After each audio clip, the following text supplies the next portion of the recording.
Welcome back to Plague Scythe Studios, everyone, and welcome to another episode of Heavy Reflection. Today's topic that I'm going to be dwelling on for about 15 to 20 minutes are heavy metal cliches, or at least cliches that I think are cliches. I'm going to give you my opinion on the subject matter and kind of tell you if I think that they should be ditched within the heavy metal community or stick around for a while longer. So, without further ado, heavy metal cliches. The first potential cliche that a lot of people focus on in the heavy metal genres is brutal text, and if you're watching this video you probably already know what that is, but for those that may not, it's the stylized artwork that a lot of bands use for their logos, and well, it's hard to read if you can read it. Matter of fact, if you don't know the band's name already, I guarantee you can't read it. I can only name about 5 or so bands off the top of my head that I know use that font, and that probably gives you an indication of what I think of the font style. It kind of gained popularity in the late 80s and early 90s as death metal started to really culminate into its own subgenre. And, you know, when you're going for this horror style with death and all these scary themes, it kind of fits to use this otherworldly, hellish looking font. Nowadays, though, it's kind of crept into every subgenre of metal, and I believe it's completely overused. Now, while I have my own personal opinions about brutal text, I think that there's a strong case against it just by looking at the marketability of bands that use brutal text logos. So number one, like I said, it's hard to read, and if you're trying to get new people into your band, it's probably not the best idea to not be able to read the band name without an accompanied regular text next to it. So that really does play against your potential to grow, I feel like. Number two, if they all look the same and you can't read them, or at least are in the same style, it really does say that your music, at least to me, for my first impressions, that it's all bland and like everyone else if you're trying to look like everyone else with your band logo. So I think it has a negative consequence in terms of marketing your band if you are using brutal text. And personally, I think that you can make your logo look a lot more aggressive, or at least equally aggressive, in other ways and still be able to read the logo. I myself would rather see like a band use a symbol with plain text next to it with the name of your band, rather than brutal text that's unreadable and, you know, looks like everyone else's logo. So yeah, I think that that is rightfully a cliche, and I see less and less of it. Nowadays we're kind of getting back into this almost minimalistic logo or text, and I think that that's going to go in another cycle back to something that's more highly stylized, but there are definitely unique ways that you can make your band's logo look aggressive. Matter of fact, I would rather see a band have like a symbol and plain text next to it that says the band's name. That is more memorable to me. Like Devin Townsend projects or a Devin Townsend band. Devin, everything he does, he has some type of symbol associated with it, but there's a dozen different examples of that. I think that works better than brutal text, personally. So yeah, cliche, I would say it's rightfully a cliche, and these things go in cycles, and I just think if you're going to do a band logo, make sure you can read it. The next potential cliche made its way on the scene around the same time as brutal text, and gets a lot of people up in arms when you're talking negatively about it, and that is corpse paint. Now, corpse paint is supposed to make your band look more scary, like you're undead or a rotting corpse. And I feel like it does have its place in the scene today, although, just like brutal text, I feel like it could be completely overdone. When is it done right? I feel like any band that uses their image to fit their music thematically, to make their music more strong, is always a good thing. I think a lot of people have just a problem with bands exercising some type of image. I don't, as long as it's fitting and it makes sense musically and captures their visions. But there are plenty of bands that just do it for the sake of doing it because everyone else is doing it. There's no doubt about that. So what's some good examples? I feel like any band that can have their music stand on its own without any sort of visual aid can definitely exercise corpse paint or any other thematic costuming well. For instance, I'm a big fan of Behemoth, and on their own, I'm a huge fan of their music, but accompanied visually with their corpse paint and costuming, it looks and sounds fantastic. It, really merges this theme they're going for, and that, I think, is done well. There's plenty of other bands like that, such as Ghost, that have a certain theatrical look to them, and it does serve their music quite well. However, I think there's plenty of bands out there that you strip away that image and, well, their music's just nothing special. So I think if your band's music can stand on its own, then you're good to go. It does say a lot more to me, though, when a band can come off of the tour bus wearing casual clothes, go up on stage, and just dominate the stage equally as much as someone in corpse paint. Like Meshuggah, like Amon Amarth, they just come on wearing plain black cargo shorts a lot of the times and have these amazing shows. And they don't have to be all dressed up to look like, of course, they're all basically modern day Vikings anyway, but so that does help. But they don't need the extra costuming. Johan could be coming out in full battle gear and a steel helmet and, axe and shield, and that would probably be really cool. He doesn't need it, though. He already has the stage presence, and I feel like a lot of people in bands use it as a crutch rather than helping their image. So is it overdone? It can be. But I feel like there's plenty of bands that do it right, and I have no problem with it in the bands that do it right. I would never wear it personally unless I made a appearance on a band that already did it, but yeah, corpse paint, not for me. I've done makeup with costuming and cosplays before, and it's just a pain to get out. It gets in your hair, and it's just a whole thing. So yeah, cliche, maybe sometimes, but I think it's a good, it has its place in heavy metal. The last two cliches we talked about had to do more with the image of a band, so let's talk more about the actual musical composition. The next one I feel like especially resonates with a more mainstream audience, and that is overdone solos in heavy metal. And I feel like this is a natural consequence of having just so many talented and amazing guitar players in this field. Metal is one of the most complicated, musical styles out there, aside from maybe like jazz fusion, or you got some neoclassical stuff.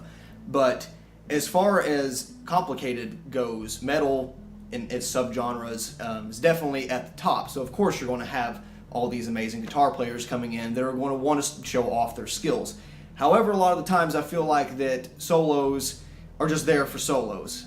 Going back to Devin Townsend, he would just call it wanking to show just how good of a guitar player you are. There's nothing wrong with that. Of course, everyone wants to show off all those hours in the bedroom they spent learning sweep arpeggios and finger tapping, and that's fine. But a lot of the times I feel like it's doing it for the sake of doing it, just like with corpse paint and brutal text. And if it's not contributing to the vision of the music that you're going for, it's probably better left out. I'm not saying technicality can't be done well. I'm a big fan of Animals as Leaders, and, well, it'd be kind of hard to argue that a lot of their songs actually have standard melodies, but the technicality of that band really coalesces into something that is more than just random scales and arpeggios and, technical thumping and picking patterns. It does actually contribute to this overarching musical vision of the bands. Whereas a lot of the times I feel like 2-minute solos are just there to be there, and that is when I think you should take them out. As a matter of fact, a lot of the times when I'm writing music, I'll stop and think, okay, well, I think a solo would go well here, but is it better if I just have a lot of feeling and maybe slow it down a little bit, or should I just, go crazy because I'm trying to achieve this hectic and frantic feel? And I think that's the questions you need to ask, stop and ask yourself, is what is this solo or even a riff or even a drum fill trying to achieve in this song? And because of that, I think solos are fine with any instrument, but especially guitars. But they need to be thought through. They need to be checked every now and then to see if they're actually contributing to something musically and not just there because it is a heavy metal cliche. So yeah, solos are good. Just don't sit up there doing sweep, arpeggios for 3 minutes in a row on an already 10-minute song. So that's my 2 cents. For our second to last cliche, I think this is another one that the mainstream audience would shy away from and probably hold it against heavy metal in general, and that is guttural vocals. Now, there are plenty of subgenres in metal where bands still focus on cleans for their vocal style, but ever since the 80s, I think guttural has really kind of taken over, and that can come in the forms of, pig squeals, screams, however you want to call it. I think that just like the past couple, it can be absolutely overdone, but when done correctly, it is extremely powerful. Going back to Behemoth, Amon Amarth, Meshuggah, I think those are guttural vocals done correctly. They can often be as dynamic as clean vocals without actually having a pitch. And it makes sense, right? If you have all of these extremely distorted, powerful, punchy instruments, probably doesn't, make a whole lot of sense to have this beautiful opera voice over it. And of course, you can still be aggressive while being clean, but in the context of all these extremely aggressive musical styles, guttural vocals do make sense. Just like solos and, corpse paint, all of that, it can still be overdone though. There's plenty of styles I've heard that I would think, cleans would probably fit better there, especially if it's highly melodic, or at least a clean main melody and maybe some screaming in the background double track to give it a different feel. But there are a lot of times too where I think that the guttural vocals are just absolutely laughable. Not to pick on specific bands, I am a fan of Job for a Cowboy. At least I used to be a really big fan a few years ago. Haven't listened to him a whole lot recently, but I do like his vocal style most of the time, but there are some pig squealing moments where I'm like, okay, this is it's just comedy at this point.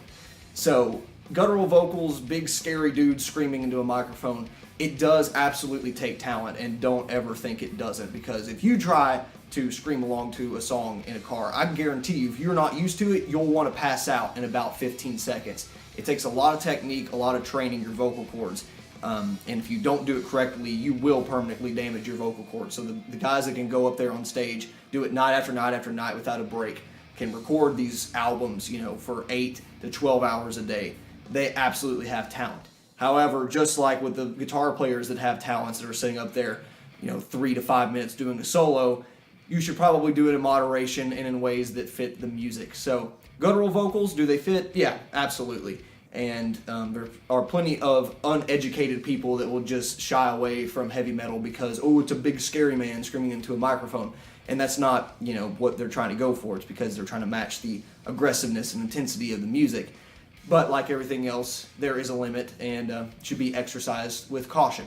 Now the last one is probably my least favorite to talk about because it's kind of become a modern meme of metal, and that is djent. Now djent was a term coined by Friedrich Thorndahl of Meshuggah to describe the sound of their guitars. They're very razor sharp, they're not extremely high gain, but they have a lot of punch and crunch to them. And it does describe their guitar tone, even like something like James Hetfield's rhythm guitar tone. Djent. Makes sense, right? Well, people have started calling the subgenres that have spun off of that style djent. And it's one of those words that means so much it means nothing nowadays, because some of the bands that are associated with the whole djent movement, using low-tuned 7-string and 8-string guitars, I really enjoy. Matter of fact, some people could call something like Born of Osiris djent. I really like their music. There's other bands that I cannot stand. So it's really more of an issue with classifying what djent is that I have a problem with, and not necessarily the words. But, when you have a bunch of 12-year-olds online going, but does it djent? Then yeah, it can wear on you fairly quickly. So to me, it's just a new age version of all the Metallica copy bands that happened. Except that there's a dual meaning with sound and a whole band movement that's basically riding off the coattails of Meshuggah. So I don't like to be associated with it because of that, as an 8-string player. So overall, I feel djent is definitely a metal cliche, and we're already way past the point of no return.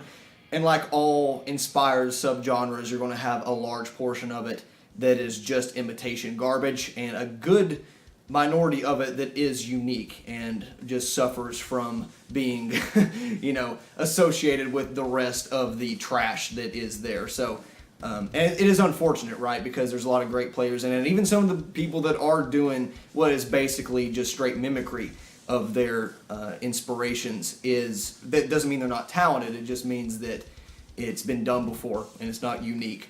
So, yeah, djent, probably a heavy metal cliche to stay away from. I wouldn't want to be associated with it personally. So I hope you enjoyed this episode of Heavy Reflection. Got plenty more coming up, but do feel free to leave ideas if you have them. Let me know your opinions on these heavy metal potential cliches we talked about today. Give your opinion, nicely. No flame wars, please. And we will see you next time. Thanks for watching. Bye.